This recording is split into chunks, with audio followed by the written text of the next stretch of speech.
Communication, marketing, recrutement. Vos besoins ont des solutions vidéo avec Décideur TV, le studio.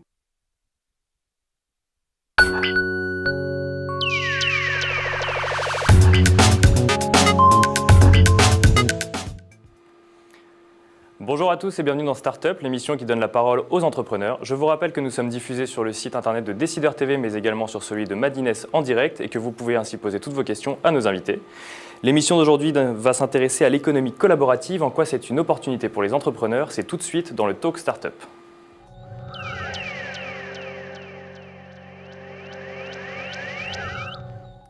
Alors pour en parler à mes côtés, Marc-Arthur Gauthier. Marc-Arthur Gauthier, bonjour. Bonjour. Donc tu es connecteur chez WeShare. Alors en deux mots, WeShare, qu'est-ce que c'est? WeShare, c'est un think tank qui s'intéresse justement à l'économie collaborative qu'on a créé en janvier 2012 et qui est présent dans une vingtaine de pays dans le monde. Et alors tu es connecteur. Un connecteur, qu'est-ce qu'il fait? Un connecteur, c'est les personnes les plus impliquées dans WeShare qui font un petit peu qu'il y a des choses qui se passent et qui s'occupent d'organiser des événements, de porter des projets et puis d'être là avec vous par exemple aujourd'hui. Pour en parler. Exactement. Et à nos côtés également Clément Alteresco, tu es fondateur de Bureau à partager. Donc Bureau à partager, ça s'est lancé quand et qu'est-ce que c'est? Bonjour à tous. Donc Bureau à partager, c'est une plateforme qui met en relation des entreprises qui ont trop de bureaux et des TPE, des freelances qui cherchent des bureaux flexibles et partagés, type coworking, incubateur, etc. J'en passe. Donc c'est vraiment une solution de bureau flexible pour les entrepreneurs. Alors donc le thème de cette émission, c'est l'économie collaborative. Est-ce qu'on peut essayer de la définir tout d'abord? Marc-Arthur peut-être? Oui, à travers l'économie collaborative, en fait, on s'intéresse à la façon dont Internet et la mise en réseau des gens, des individus, leur permet de s'organiser et de créer des nouveaux systèmes, des nouveaux modèles économiques qui réinventent à la fois tous les secteurs d'activité possibles et imaginables, que ce soit la politique, la distribution, le tourisme et j'en passe, avec en fil directeur l'idée qu'on peut arriver à une meilleure optimisation, une meilleure utilisation des biens et des ressources disponibles. Donc faire mieux avec autant, parce que justement, dans le cas de Clément, par exemple, on parle d'espace disponible et il y a une demande en face, et donc il y a une sous-utilisation d'un certain nombre de ressources. Une meilleure gestion des ressources. Et le pouvoir du numérique vers tout ça permet de créer en fait le matching entre la plupart du temps entre des individus. Voilà, j'allais y venir, c'est le numérique qui a permis tout ça, parce que c'est vraiment Internet qui a réussi à mettre en relation les gens pour une meilleure optimisation des ressources. Bureau à partager, par exemple, c'est un site Internet. Tout à fait. Donc les gens en fait peuvent communiquer directement et échanger sans passer par un intermédiaire. On supprime les intermédiaires traditionnels et on en crée de nouveaux qui rapprochent les particuliers directement. C'est exactement ça, c'est l'idée qu'on est arrivé avec aujourd'hui Internet et la massification d'Internet, parce que ça a vraiment démarré en 2000 et maintenant on est presque en 2015. Tout le monde est connecté et donc cette massification d'Internet va créer des nouveaux business models qui coupent les intermédiaires, et dans tous les secteurs d'activité on voit apparaître des nouveaux acteurs et des grands géants qui sont attaqués par des mini startups et donc c'est très intéressant en ce moment ce qui se passe à ce niveau-là. Et de manière générale, l'économie collaborative, ça peut s'adapter à tous les secteurs, où il y a certains secteurs, c'est par exemple, on a vu ça pour le covoiturage, on voit ça pour les bureaux, on peut louer des chambres. Est-ce qu'on peut imaginer par exemple qu'une banque puisse entrer dans une économie collaborative, qu'on puisse faire gérer son argent via un site internet ou voir échanger comme cela? On a déjà vu qu'il y avait beaucoup maintenant de banques purement en ligne. Alors évidemment, ces banques en ligne sont souvent adossées à des grosses banques derrière. Et on est en train de voir, en fait, surtout au niveau du financement, quelque chose qui est en train de révolutionner le financement, c'est tout ce qui est le crowdfunding.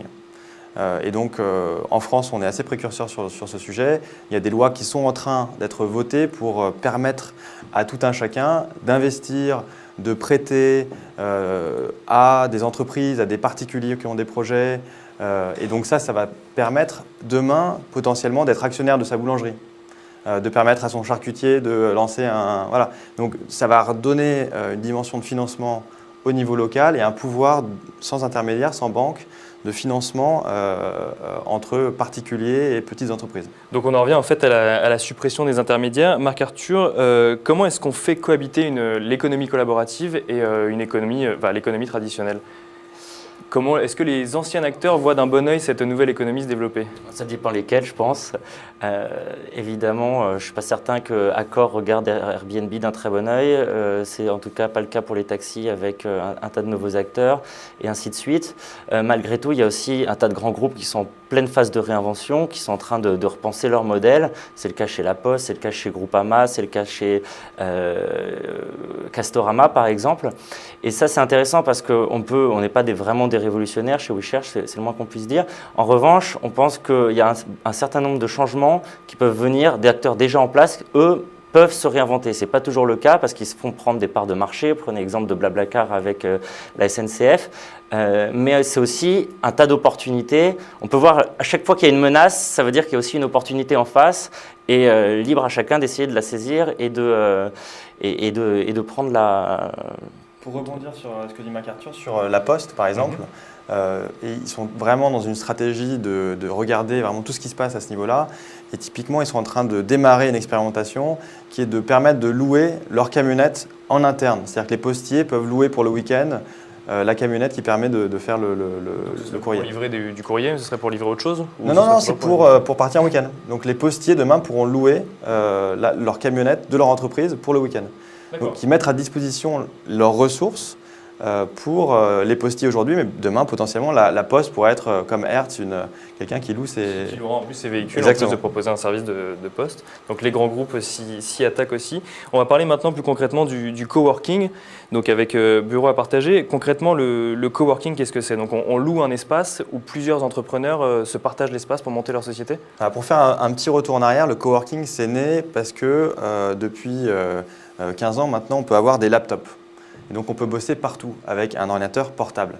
Et donc les freelances, les gens qui avant bossaient chez eux, ont commencé à se dire mais c'est con, on va arrêter de bosser chez soi, on va bosser d'abord dans un café, puis dans des endroits spécifiques. Et du coup ils ont commencé à se regrouper, ça a démarré aux États-Unis sur la rive droite, mais surtout à San Francisco.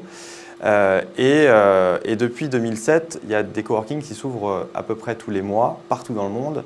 Je crois qu'on est à plus de 3000 dans le monde. Et le principe, c'est que ces gens ils viennent retrouver une communauté. Ils viennent retrouver des pairs, des amis avec lesquels bosser. Ils recréent une ambiance de travail. Donc, ils ne cherchent pas simplement un lieu où on peut travailler, un lieu calme, où ils pourraient le faire dans une bibliothèque, mais plus d'autres entrepreneurs pour pouvoir échanger, pour pouvoir… Exactement, c'est ce qui se passe typiquement. MacArthur il connaît bien la mutinerie. On sent qu'il y a une ambiance, qu'il y a une communauté. Les gens ne sont pas juste là pour bosser, ils sont aussi là pour échanger, pour partager, pour bosser ensemble, parce qu'on est un animal social et que dans le travail, on a envie de partager. Et donc ces espaces-là, c'est vraiment avant tout des espaces où on sent où ça respire la communauté, le partage, l'envie. Voilà. Enfin, tu connais ça. Oui. J'ajouterais aussi que ça répond à des problématiques urbaines en fait qui sont assez simples. C'est que le temps qu'on passe dans les transports, particulièrement en métropole, fait qu'en fait il y a une perte de productivité énorme de la part d'un tas de personnes entre le bureau et l'appartement, enfin chez eux et inversement, et qu'on voit de plus en plus de groupes qui donnent qui donnent accès à des espaces de coworking à leurs salariés plus proches de chez eux, pour qu'il y ait quand même une différenciation entre domicile et espace de travail, mais qu'on ne perde pas autant d'énergie, de temps et de productivité, parce qu'en fait c'est épuisant de se perdre dans le flux de transport quotidien. Et là on retrouve exactement ce que tu disais tout à l'heure sur la dimension grand groupe. C'est-à-dire que les grands groupes ont commencé doucement à s'emparer du coworking. Et finalement, ils finissent par s'éclater. C'est-à-dire qu'au moins physiquement, c'est-à-dire qu'on n'est plus toujours au siège social, mais qu'on est amené à bouger. Alors ça, c'est l'avenir. Là, tu es déjà presque un cran on anticipe un peu. Mais on a beaucoup de discussions justement avec des grands groupes qui ont des mètres carrés de libre et qui peuvent justement lancer des espaces de coworking. Mais ils se disent aussi, tiens, ça pourrait nous servir effectivement pour que nos salariés puissent bosser un peu partout, comme le dit MacArthur. Et alors justement, sur ces grands groupes qui mettent des espaces à disposition, est-ce qu'ils peuvent aussi s'en servir comme incubateurs? Je pense aux entrepreneurs qui nous regardent, qui pourraient chercher par exemple dans un domaine spécifique un grand groupe qui viendrait non seulement lui offrir un espace, mais également une aide, une expertise.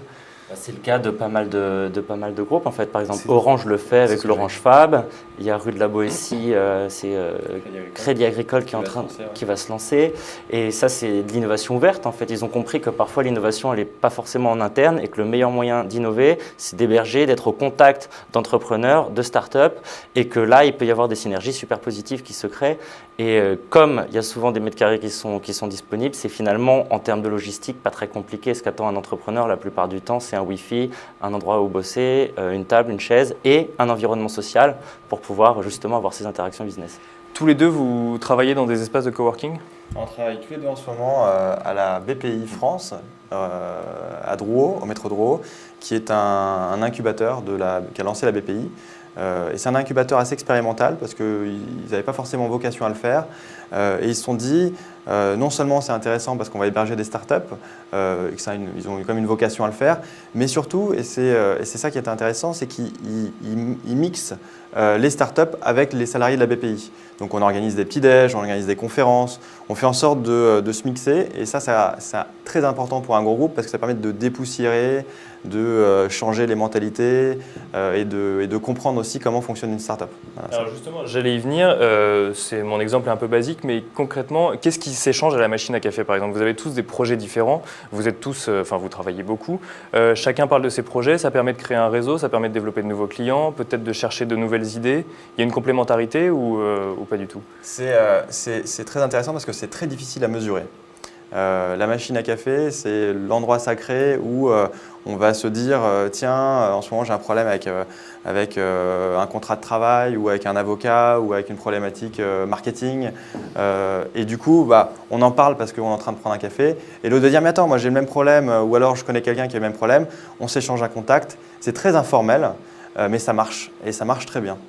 Et donc ce réseau et ces synergies qui se créent de façon très informelle, c'est ça qui aussi rend l'espace très riche pour les occupants. Pour rebondir sur ce que dit Clément, en fait, la plupart du temps, les gens, quand ils cherchent un espace de coworking, quand ils cherchent avant tout un Wi-Fi. Et en fait, ce qu'ils trouvent, c'est un réseau. Et autrement dit, ils cherchent un endroit avec une table, une chaise et un toit pour être au chaud et pour pouvoir bosser. Et ce qu'ils rencontrent, c'est toutes ces choses en plus qui sont très difficiles à quantifier. Parce que si vous cherchez un designer, ça se trouve à la table d'à côté, il y a un designer. Si vous cherchez un monteur vidéo, quelqu'un qui va pouvoir vous faire une musique, quelqu'un qui va pouvoir vous développer votre site, et ainsi de suite. Et en fait, la corde, on peut la tirer aussi loin qu'on veut, quoi. Alors justement, je rebondis là-dessus. Donc bureau à louer, donc ça recense en fait tous les espaces de coworking en France. À partager. À partager, pardon, tous les espaces de bureaux à partager, tous les espaces de coworking en France. Ils proposent tous la même chose. Ils proposent tous donc un Wi-Fi, un ordinateur, une chaise, une table. On va dire qu'ils sont tous très différents. Il y a des coworking qui vont être un peu plus corporate, des coworking qui vont être très communautaires. Le principe de base, c'est de proposer des forfaits mensuels. De temps en temps, ils proposent des forfaits journaliers, comme c'est le cas au Nouma, par exemple, qui est le coworking historique à Paris, le premier coworking à Paris, qui s'appelait La Cantine avant. Donc, ils ont tous cette idée de proposer un hébergement, on va dire, plutôt au mois, mais potentiellement aussi à la journée. Et après, c'est plus l'ambiance qui va changer. Il va y avoir plus de bureaux fermés, il va y avoir plus une ambiance… donc sur l'espace en soi proposé. Voilà, l'espace en soi va être clé en fait pour créer cette ambiance. Typiquement, si on a un super grand bar où tout le monde peut discuter, on va être dans un côté beaucoup plus convivial, etc. Si c'est très éclaté avec des bureaux fermés partout, les gens vont moins se parler. Donc en fait, la configuration est très importante. L'espace change en fonction des secteurs peut-être? Ou ça n'a absolument rien à voir? Il y a quand même certains espaces qui sont sur des verticales précises. Donc, il peut y avoir des espaces de coworking qui sont sur le tourisme, la mobilité, d'autres qui vont être réservés aux designers, d'autres aux monteurs vidéo, qui n'ont pas forcément toujours les mêmes contraintes. Par exemple, les monteurs vidéo, les designers, ils ont souvent besoin de postes fixes, ce genre de choses. Mais après, vraiment, je suis d'accord avec Clément, c'est les gens qui vont faire la différence. Et donc, tout un état d'esprit, une ambiance, donc une communauté. Et c'est ça qui est intéressant. Et alors, où est-ce qu'on les trouve, ces espaces de coworking? Il y en a un peu partout. Ils sont plutôt rive droite, à Paris en tout cas. Si on Paris, on les trouve sur alors, bureau à partager. Alors, on les trouve sur le bureau à partager, bien vu. Déjà, bien sûr. Il y en a environ 150 en France, dont il me semble 90 en région parisienne. Ou 60, quelque chose comme ça, enfin, c'est en gros la moitié. Et ils sont disséminés un peu partout, beaucoup en rive droite. Il y en a un peu moins en rive gauche. Et donc voilà, principalement, on va regarder les coworking pas loin de chez soi et puis on va butiner. Quand on est un freelance, on va en essayer un ou deux, on va tester l'ambiance et puis finalement on va trouver des gens avec qui on accroche et c'est ça qui va faire la différence. On va rester là où on est bien socialement. Alors, je pense que nos internautes ont bien compris les avantages du coworking. Est-ce qu'il n'y a pas également quelques inconvénients? Dans toute entreprise, il y a forcément quelques inconvénients. Bien sûr, il y a quelques inconvénients. L'inconvénient majeur, c'est quand on veut commencer à grandir. Si typiquement on veut commencer à prendre un stagiaire, un deuxième, un troisième, là on veut commencer à créer plus une ambiance de boîte. Et là on commence à se dire, bon, il faudrait que j'aie mon espace. Et là on commence à rencontrer les problèmes assez classiques de l'entrepreneur qui grandit et qui cherche d'abord un bureau fermé, un bureau où il peut être avec son équipe, et puis un bureau où il est tout seul, avec lequel potentiellement il est partagé. Donc voilà, le coworking, on va se limiter principalement à des freelances et à des TPE qui sont en croissance et qui sont au début. Justement, c'était ma question sur les profils. Donc c'est essentiellement des startups, des freelances, donc des gens aussi également de grands groupes. Ouais. Beaucoup moins quand même. Hein. C'est principalement des freelances et des TPE, des petites startups. Des activités libérales aussi peut-être?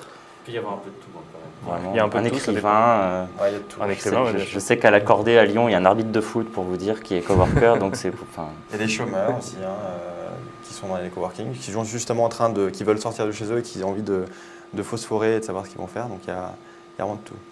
Alors Marc-Arthur, donc vous êtes connecteur à WeShare. WeShare, donc est-ce qu'on peut redéfinir ce que c'est peut-être un petit peu plus c'est la communauté internationale de l'économie collaborative. Voilà, c'est déjà pas mal. C'est déjà pas mal. Et donc, le principe de l'économie collaborative, c'est qu'il y a des communautés. Et comment elles se forment, ces communautés? Alors, c'est en fonction des passions, c'est en fonction des business? Je dirais qu'il y a plusieurs choses. Il y a différents types de communautés. Certaines fonctionnent sur des valeurs, d'autres sur des projets, d'autres sur des phénomènes identitaires. Nous, ce qui nous intéresse, c'est vraiment le pouvoir du numérique au milieu de tout ça. Ensuite, c'est souvent, il y a un projet commun, soit qui est porté par une plateforme, soit qui est porté par quelqu'un qui a un projet, que ce soit la communauté des contributeurs Wikipédia, la communauté Linux ou la communauté Blablacar. Il y a d'abord une idée et quelqu'un qui s'est dit voilà comment on peut réinventer le monde grâce au numérique en mettant en relation des gens pour leur permettre de créer, de délivrer de la valeur entre eux. Et ensuite, c'est vraiment la problématique, c'est comment on va emmener les gens, dans quelle valeur est-ce qu'on va les emmener pour les avoir en tant que contributeurs, quelle est la rétribution de leur côté, comment est-ce qu'on va trouver un faire-valoir de leur côté. Voilà ce qui nous intéresse. Le numérique est essentiel à la création de ces communautés? Des communautés, il y en a toujours eu. L'Église catholique, ça fait 2014 ans qu'elle est là, donc c'est pas le seul le sujet.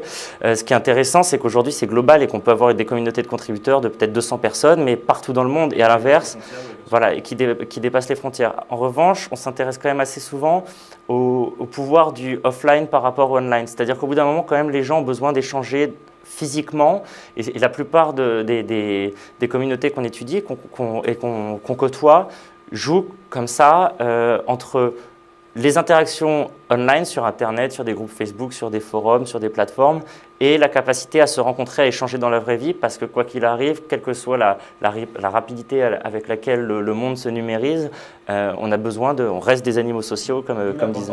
D'où l'importance des réceptacles de ces communautés. Donc en fait, l'important de cette économie, c'est l'échange finalement entre ces communautés, entre ces startups, entre ces entrepreneurs. Est-ce qu'il y a une volonté également de fédérer ces communautés? Bon, elles sont sur des thèmes différents, elles fonctionnent différemment, mais peut-être pour un poids plus important face au pouvoir public, face à l'économie traditionnelle? Oui, ça c'est un petit peu la mission de WeShare. D'ailleurs, c'est le sujet du WeShare Fest, c'est l'âge des communautés. C'est essayer de comprendre quels sont finalement les dénominateurs communs et peut-être trouver un discours qui soit social, politique, philosophique, quel que soit un petit peu l'angle dans lequel on veut aller, parce qu'il y a un système de valeurs qui est quand même assez partagé. Et alors le WeShare Fest, donc tu en parlais, ça aura lieu quand? Ça arrive en mai? Alors ça commence demain avec la foire de Paris, donc ça va être un événement très grand public. L'idée c'est de faire découvrir un peu à monsieur et madame tout le monde ce que c'est que l'économie collaborative. Ils vont pouvoir découvrir des makers, des imprimantes 3D, ils vont pouvoir découvrir des projets qui ont fait du crowdfunding, ce genre de choses. Ça c'est de demain, jeudi 1er mai jusqu'à samedi. Et donc c'est ouvert à tous? C'est à la Foire de Paris, c'est ouvert à tous et on a un grand espace sur la Foire de Paris. Et à partir de lundi, commence le WeShare Fest au Cabaret Sauvage à Paris. Et là, on a des speakers venus du monde entier, on a 1000 participants et qui échangent sur vraiment toutes ces problématiques-là pendant 3 jours. Clément d'ailleurs est speaker là-bas et on est très content. Ça fait quasiment 10 jours qu'on est complet, donc ça veut dire qu'il y a une vraie demande. Succès, Exactement. Alors, je vais revenir sur le coworking 2 minutes. Les pouvoirs publics, est-ce qu'ils mettent en place également des systèmes de coworking? Est-ce que c'est quelque chose qui les intéresse? Est-ce qu'ils réagissent justement au développement et à cette mobilité des salariés? Alors le coworking, on n'a peut-être pas parlé sur ce point-là, mais c'est aussi un vecteur de positif pour l'économie, puisqu'on met en place des systèmes qui permettent d'accueillir la naissance de start-up et le fait d'aider les start-up à grandir. Donc c'est très bien vu du point de vue des pouvoirs publics. Je sais qu'à la région Île-de-France, ça fait déjà 3 ans qu'il y a des aides qui sont données au coworking qui se lancent sur les travaux, sur le bail, etc. Évidemment, il y a Paris, par exemple, qui a lancé sa campagne des 100 000 m² d'incubateurs. Donc les incubateurs, c'est quand même quelque chose d'assez historique. Et c'est du bureau partagé. C'est des espaces finalement où se brassent les entreprises et les expertises. Donc au final, c'est ça le plus important, c'est de permettre à des gens d'être dans un endroit, de secouer le tout et de faire en sorte que les gens se rencontrent et discutent. Donc que ce soit des coworking ou des incubateurs, au final, c'est un peu la même chose. Et pour les entrepreneurs qui nous regardent concrètement, ils vont donc aller sur bureau à partager. Il y a différentes gammes de prix, ils peuvent choisir en fonction de leur activité, ils peuvent en fonction de leur localisation aussi. C'est vraiment un plus pour les entrepreneurs, le coworking? Alors, ils ont évidemment un large choix sur bureau à partager. Ils peuvent choisir évidemment entre des coworking, des incubateurs et surtout des entreprises qui partagent. Donc ça, c'est vraiment le nouveau marché qu'on essaie de pousser. C'est tous ces mètres carrés qui sont libres dans les entreprises. Quand on prend 300 mètres carrés parce que tout va bien, qu'on est 20 personnes et qu'on prend souvent plus de ce qu'on a besoin. Donc il nous reste 50, 100 mètres carrés qu'on peut partager. Et donc c'est ça qu'on essaie de développer, c'est cette volonté pour les entreprises qui ont de l'espace disponible de le mettre à disposition d'autres sociétés, de créer des colocations finalement d'entreprises. Donc, aux entrepreneurs qui nous regardent, allez sur bureauapartager.com. Marc-Arthur, donc vous êtes connecteur à WeShare, mais vous travaillez également et vous avez même fondé, je crois, Startup Assembly. Ça, c'est Startup Assembly, c'est le nouveau nom de ce qui était les Journées du patrimoine des startups. Et le concept, assez simplement, c'est de permettre au grand public de rencontrer des entrepreneurs directement dans les startups. Ça se passe du 12 au 15 juin et c'est en partenariat avec la French Tech. Voilà, l'idée c'est vraiment de créer une sorte de grand mouvement national, de grande fête nationale autour du numérique et de la création d'entreprises. On pourra aller visiter les startups, parler avec les entrepreneurs, ils pourront nous donner des conseils. Chez Bureau à partager, pourquoi pas chez Décideur TV si vous avez envie de le faire. Et peut-être chez chambrealouer.com qui va arriver dans quelques instants. Donc on va toujours rester dans l'économie collaborative dans la rubrique Money Time.